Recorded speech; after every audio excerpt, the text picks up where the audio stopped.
उपराष्ट्रपती पदाच्या निवडणुकीमध्ये महाराष्ट्रातून बोनस मतं मिळतील अशी चर्चा सुरू आहे। एकनाथ शिंदेंच्या दिल्ली भेटीमागे बेरजेचं राजकारण आहे। शिंदेंकडून महाविकास आघाडीच्या खासदारांची मतं फोडण्याचा प्रयत्न होत असल्याची ही चर्चा आहे। उपराष्ट्रपती पदाच्या निवडणुकीत व्हीप पाळणं बंधनकारक नाही। महाराष्ट्रात शिवसेनेचं स्थान हे बळकट करण्याचा शिंदेंचा हेतू आहे।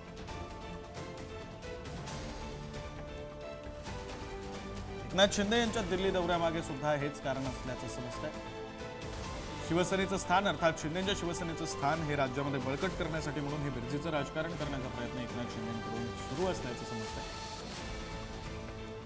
तर उपराष्ट्रपती पदाच्या निवडणुकीमध्ये व्हीप पाळणं गरजेचं नसणार आहे आणि त्यामुळे महाविकास आघाडीच्या खासदारांची मतं फोडण्याचा प्रयत्न एकनाथ शिंदेंकडून केला जातोय अशी चर्चा आणि त्याच अनुषंगाने बिरजेचं राजकारण करण्यासाठी म्हणून दिल्ली दौऱ्यामध्ये घेतलेल्या भेटीगाठी महत्त्वाच्या मानल्या।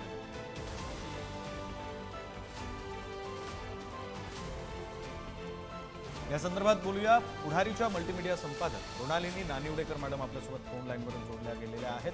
मृणालिनी मॅडम, आता शिंदेंचा दिल्ली दौरा पार पडला, दोन महत्त्वाच्या भेटीगाठी झाल्या, सगळे तर्कवितर्क लावून झाले, आता हा नवा तर्क आहे की बेरजेचं राजकारण।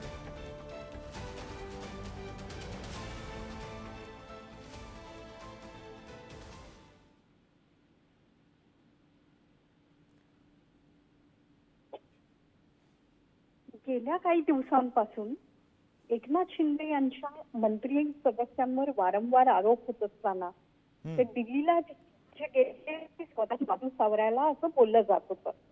मात्र प्रत्यक्षात काही खासदार त्यांच्या संपर्कात आहेत आणि त्या खासदारांची मतं उपराष्ट्रपती पदाच्या निवडणुकीत ते भारतीय जनता पक्षाला मिळवून देऊ शकतात असं त्यांनी सांगितलं।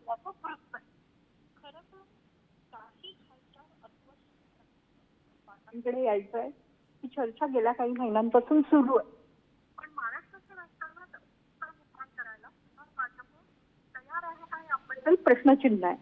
मात्र उपराष्ट्रपती पदाची निवडणूक ही गुप्त मतदानामुळे होत असते, तिथे पक्षादेशाची व्हीपची काहीही गरज नसते। अशा वेळेला जे काय आपल्या संपर्कातले खासदार आहेत ते उपराष्ट्रपती पदासाठी मतदान करतील अशी चर्चा शिंदे आणि भाजपच्या ज्येष्ठ नेत्यांमध्ये झाली असल्याचं समजतंय। बर, धन्यवाद मृणालिनी मॅडम तुम्ही दिलेल्या या माहितीसाठी।